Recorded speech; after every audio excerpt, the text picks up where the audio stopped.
Hello everyone and welcome to my channel Coding Card. So in this session we will try to solve one hacker problem from the topic recursion and backtracking. So you can see here the problem name is recursive digit sum. So let me first explain this problem in a simple way what they are saying. So for example you will be given one number. Suppose my n equal to 9875. So we have to calculate a super digit for this n. We have to calculate super digit. So let me explain you what super digit means here. Super digit means we have to calculate the sum of all the digit here. Means 9 plus 8 plus 7 plus 5. So if you add, you'll be getting a sum equal to 29. Now we have to check whether this total sum is a single digit value or not. So you can see here this is not a single value. Then again we have to add these 2. 2 plus 9. So you can see here answer is 11. Again this summation is not a single digit. So again we will add 1 plus 1. The final is 2. So now you can see here the final result 2 is a single digit. So this 2 is the super digit for this number n. So in this problem you will be given two values. One is n and another is k. Here k means, so for example let me take k equal to 4. So here k means we have to multiply k times into this n. So my new n will look like 9875, 9875, 9875 and 9875. Now we have to calculate this super digit for this new number.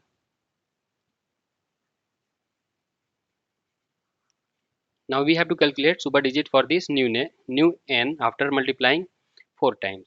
So for this my super digit was 2 for this value.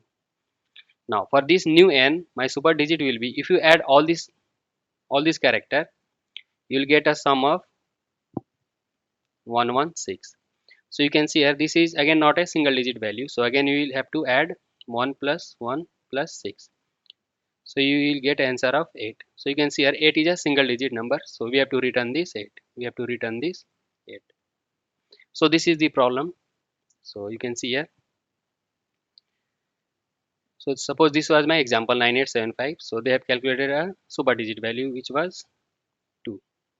Now you will provide a k value. Suppose k is here 4. Now we have to multiply k times into this n. So after multiplication, the new n is, you can see here 9875, 9875 4 times. So now we have to calculate the super digit for this new n value. So after calculation the value is 8. So they are returning 8 as an answer. So you can see here we have to calculate the super digit function in which they are passing two values n and k.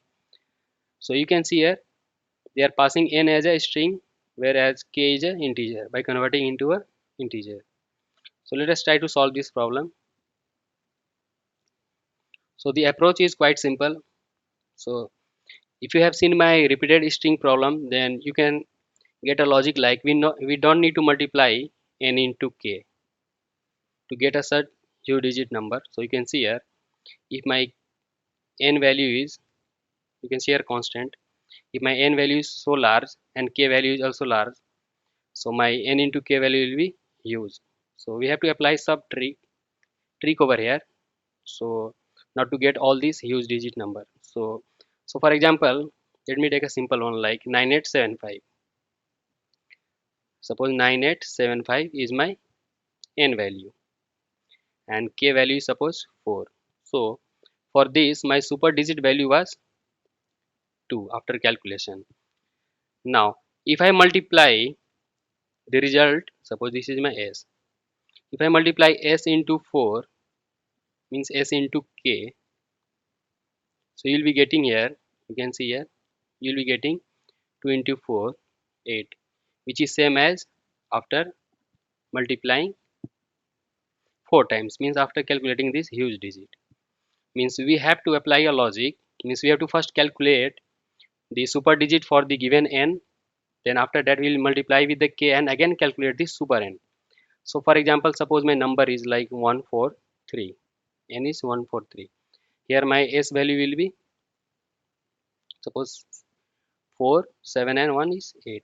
It is a single digit, so it will return the same value as 8. Let us take some another example like suppose 4 4 4.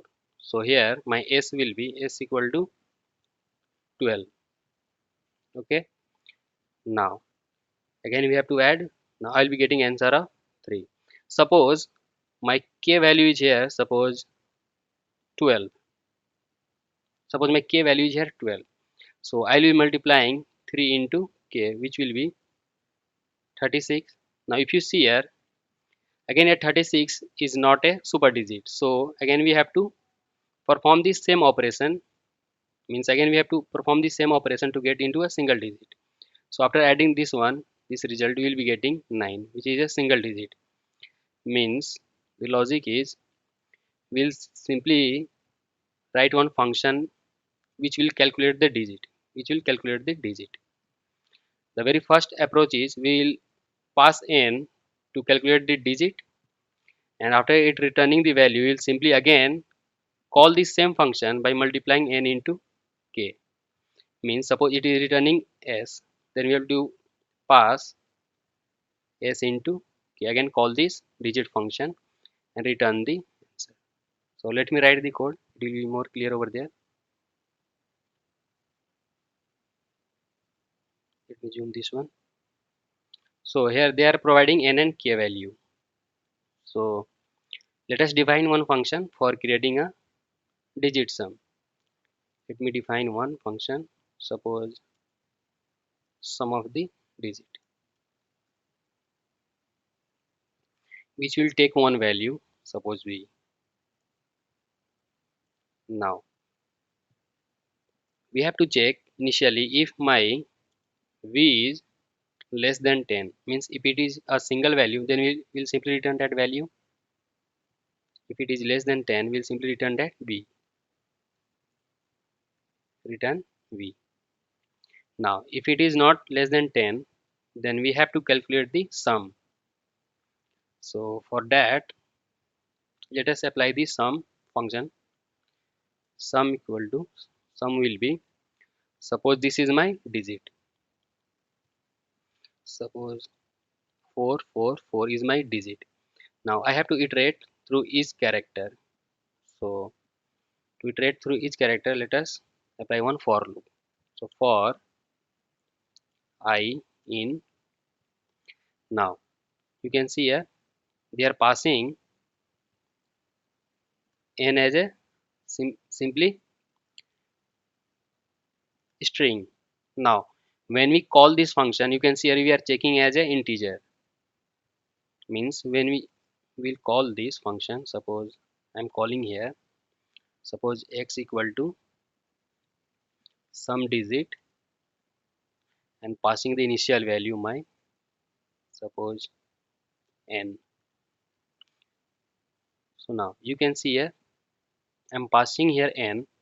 So n is my here string type, so I have to convert this into integer.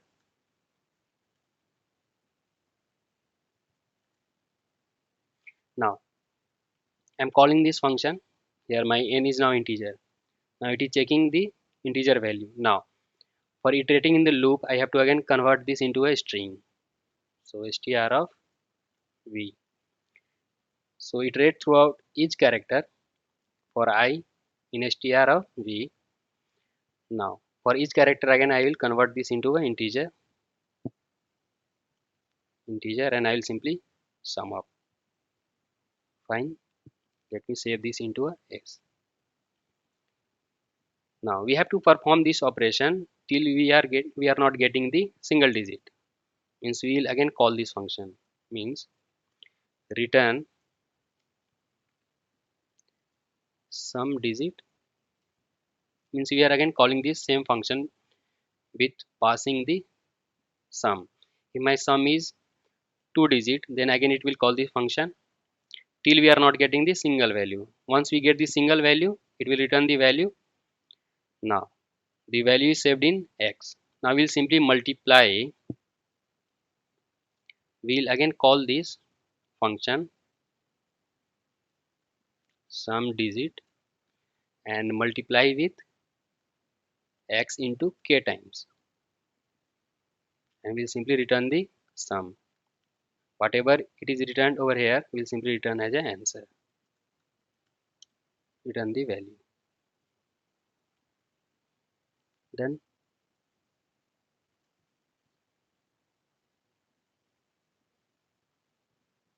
let us check what is wrong over here.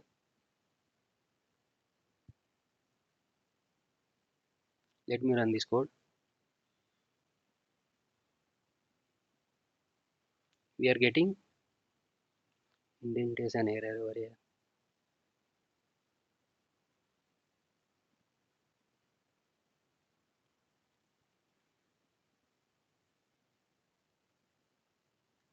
Now we are done. So let me check with the custom input, like let me take this one. Just copy and paste over here and check whether it is working or not.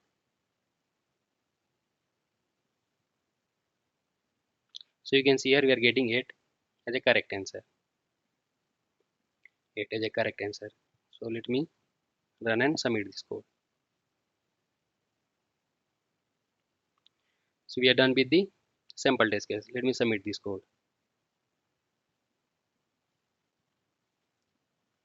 So you can see here we are done with all the hidden test cases. So congratulations.